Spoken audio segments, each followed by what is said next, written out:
Hello everyone and welcome back to another chess openings video. In this video we're going to be going over part 2 of how to destroy the Sicilian with the Fischer-Sozin attack, especially after black plays a really annoying variation.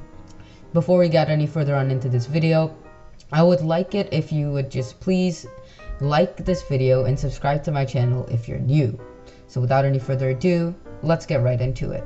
Okay, so this is the basic position for the Sicilian Najdorf after black plays the move pawn to a6. And in this position, just like I said in my last video about the Fischer-Sozin attack, the correct move here, or one of the way to play the Fischer-Sozin attack is actually bishop to c4. And in the previous video, we went over what happens after something like pawn to e6, castles, and bishop to e7. However, in this video, we're going to cover what happens if they play pawn to b5, as this can be very scary. Because after pawn to b5, black is running pawn to b4, followed by knight captures e4 after the knight on c3 moves. So after pawn to b5, many people are actually tempted to play bishop back to d3, which is a waste of a tempo, as you move the bishop to c4 and back to d3. However, the correct move here is actually bishop to b3, even though it seems like it loses a pawn after pawn to b4.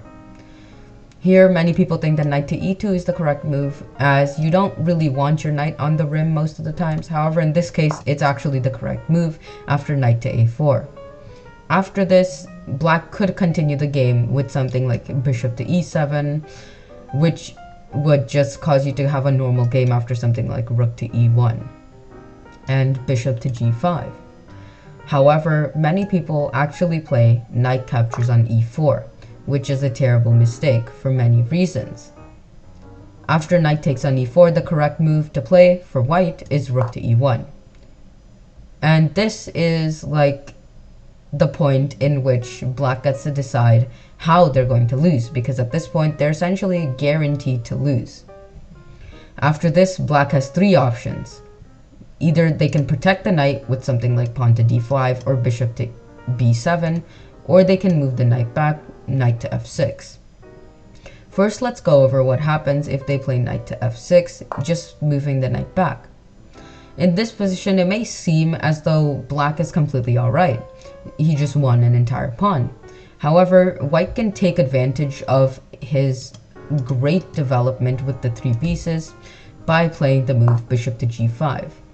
By doing this, white is threatening to capture on f6 and play knight to b6. For example, if black just plays some random move, let's say pawn to a5, or even pawn to h6, what white does is he simply captures on f6, and no matter what black does, let's say queen captures on f6, white has the move knight to b6, forking the rook and the bishop. After the rook moves, you simply capture the bishop and are up an entire piece. After a5 and bishop takes f6, you might be wondering what happens if they capture with the pawn, right? As this is completely fine. Well, actually, it's still 100% losing for black after the move queen to h5. By playing queen to h5, white is threatening to capture on e6 as the queen pins the f7 pawn to the king. So, white is essentially threatening to capture on e6 with bishop takes e6. After this move, there isn't really a way for black to protect the pawn, as there are three attackers that white has and only one defender that black has. So black's best bet is to play something like, let's say, bishop to e7, just trying to mitigate the damage that this rook can do to the king. However, even this isn't enough to stop the attack that white has going on, because white simply takes on e6, bishop takes e6, and after a trade on e6, and bishop takes e6 and knight takes e6, white is attacking black's queen. Black's queen has to move to a square such as, let's say, queen to d7, after which white simply plays knight to b6, forking the queen and the rook, and white will enjoy up in exchange a knight for a rook and win the rest of the game. Okay, so as you can see, bishop to g5 is actually a very, very real threat for black. And you might be wondering what the best continuation is for black. Well, in this position for black, the best continuation is pawn to d5, and it's quite a sneaky move, as you might be thinking, well, you could still capture on f6 and play knight to b6, right?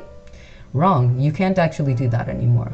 And the reason for that is now if you play bishop captures on f6 and queen captures on f6, after a move such as knight to b6, essentially what happens is that black has the powerful move bishop to c5, forking the two knights, as the queen is also attacking the knight on d4.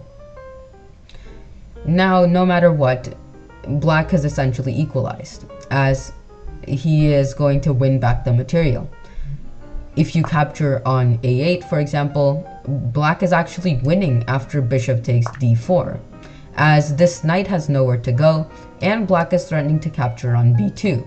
So black essentially just won two pieces for a rook, as this piece will be easily recouped after moves such as bishop to b7 and bishop takes a8. So as you can see, after the tricky move d5, you don't actually take on f6. Instead, you play the move pawn to c4, trying to deflect the pawn so that you can have other chances in the game. After pawn to c4, black has to play. Black is most likely going to en passant and take on c3. And if you don't know what en passant is, or if you're a beginner, check out my video on what exactly en passant is. After b takes c3, white has the move knight takes c3, bringing the knight further into the center of the game and taking it away from harm's way at the edge. After this, it might seem as though black has fended off the attack, right? However, after the moves bishop to e7, which is actually the best move for black, white has the move knight to f5, essentially threatening to capture on g7 and to capture the bishop on e7. After this, black is most likely going to take, and it seems as the obvious move, right? As it seems like a free knight. However, this is very, very wrong, as if they do take your knight, then you simply capture on f6, g takes f6, as black's bishop cannot recapture, and you take on d5, threatening to capture the bishop on e7, as both the rook and the knight attack. After this, black's best response is bishop to e6, simply blocking off the rook on e1's influence on the e7 bishop. However, this actually allows for a very clever sacrifice. After rook takes bishop on e6, f takes rook on e6, and queen to h5 check. In this position, white has already won, as no matter where the king goes, whether it be to f8 or to d7, white will have a tremendous attack and lots of pressure on the black king. For example, if the king tries to run away to d7, then white has the powerful move knight to f4. And essentially what this does is that it threatens two things. First of all, it threatens the pawn on e6, as both the bishop and the knight are attacking it. But more importantly, what it does is that it threatens rook to d1 to win the queen for white. After this, white should actually have a very easy attacking game. And in this position, the only move that black can play to give them even a hope or a chance of winning the game is actually knight to c6, which would cause them to lose the queen, or just give white a tremendous attack. However, if they play some random move, let's say such as king to c8 to try to get out of harm's way, this is actually completely losing for black after moves such as queen to f3. Or even better than queen to f3, just knight takes on e6, attacking the queen. After the move queen to d2, getting the queen out of harm's way, white has many moves, among which is queen takes f5, rook to d1, attacking the queen, and after this, white should just have an easy game and have no problem in attacking the black king and eventually getting a checkmate. So as you can see, king to d7 is not the correct move. So after queen to h5, what if black plays king to f8? Well, even in this position, you play the exact same move, knight to f4, this time threatening to capture on e6 with the knight and a fork on the king and queen. After this, if they move their queen, let's say queen to b6, you still take on e6 with the knight, threatening checkmate. And in this position, black is actually forced to give up their queen for the knight after queen takes e6 and bishop takes e6. If they don't do this, and if they actually just decide to move their king away to g8, then there's actually a mate in 2 in the position after queen to e8, bishop blocks, and queen takes f8 checkmate. As you can see, white can easily win the game in this position. So now we have finally covered everything that happens after knight to f6 and the correct response, which is bishop to g5. However, what if they don't play knight to f6? After rook to e1, they still have 2 other options to defend the knight by either playing d5 or bishop to b7. First, let's go over what happens after bishop to b7, simply defending the knight. After this, white is still winning, as white, and this time it's a lot more simple, after pawn to f3. Now, what this does is that it's simply threatening the knight, and after the knight moves, no matter where it moves, white has a tricky sacrifice, which I sort of covered in the part 1 of this video. If the black knight goes back to f6, there is the signature sacrifice of this opening, which is bishop takes on e6. After which, black can play pawn takes e6, and you simply take back on e6 with the knight. This may seem kind of weird, as you're simply giving up a piece for 2 pawns. However, in this position, black is actually completely losing, as his queen is under attack, and it only has 3 places that it can possibly go to: queen to e7, queen to d7, and queen to a5. And all 3 of them lose instantly. If black plays queen to e7, the simple reply is just knight to c7 check, which would allow white to capture black's queen on the next move, along with having a fork on the king and the rook, giving white an easy material advantage for the rest of the game. So, as you can see, queen to e7 clearly isn't correct. Well, what about queen to d7? That seems right, right? That's actually completely wrong, as after queen to d7, white has knight to b6, forking the queen and the rook. And after this, white will simply enjoy a material advantage, as he's going to get the rook. Not only that, however, but if black plays his queen away, let's say queen to b5, then it's even worse, as you have knight to c7 check, simply picking up the queen. And if black tries to escape with this queen, let's say queen to c6, then white has the move knight to d4 check, picking up the queen. So as you can see, even after queen to d7, white will actually win the queen. So there's still one more move for the black queen, which is queen to a5. And after queen to a5, you as white simply play the move knight takes f8 check.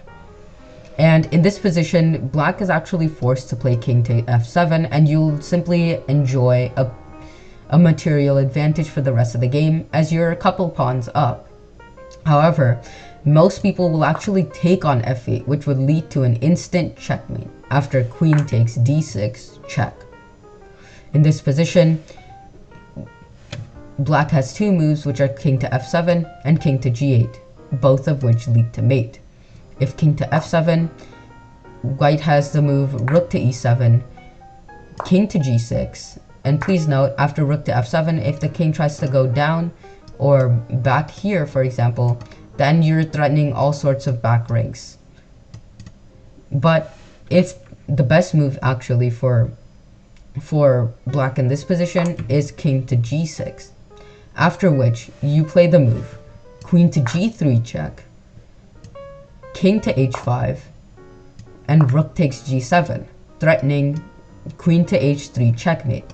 And this mate is actually completely unstoppable, as the black king can't go to h6 due to the bishop's control.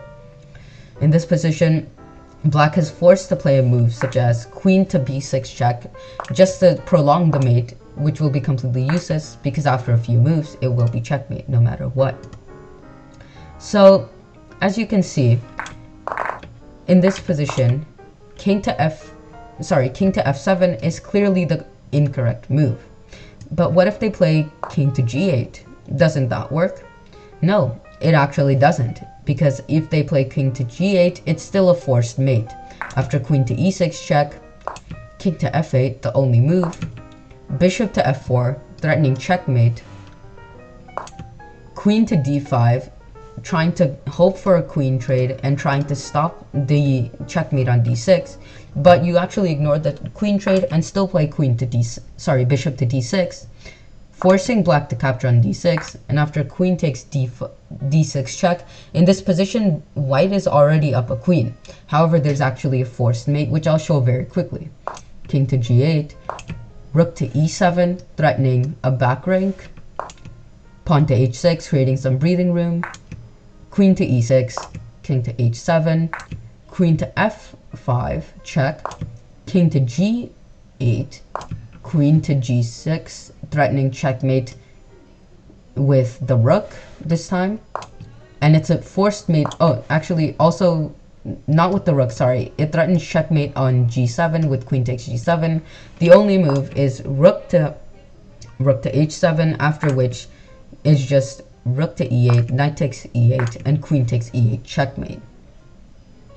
So this covers all the lines which I have for the move bishop to b7 to protect the knight, which simply loses the game.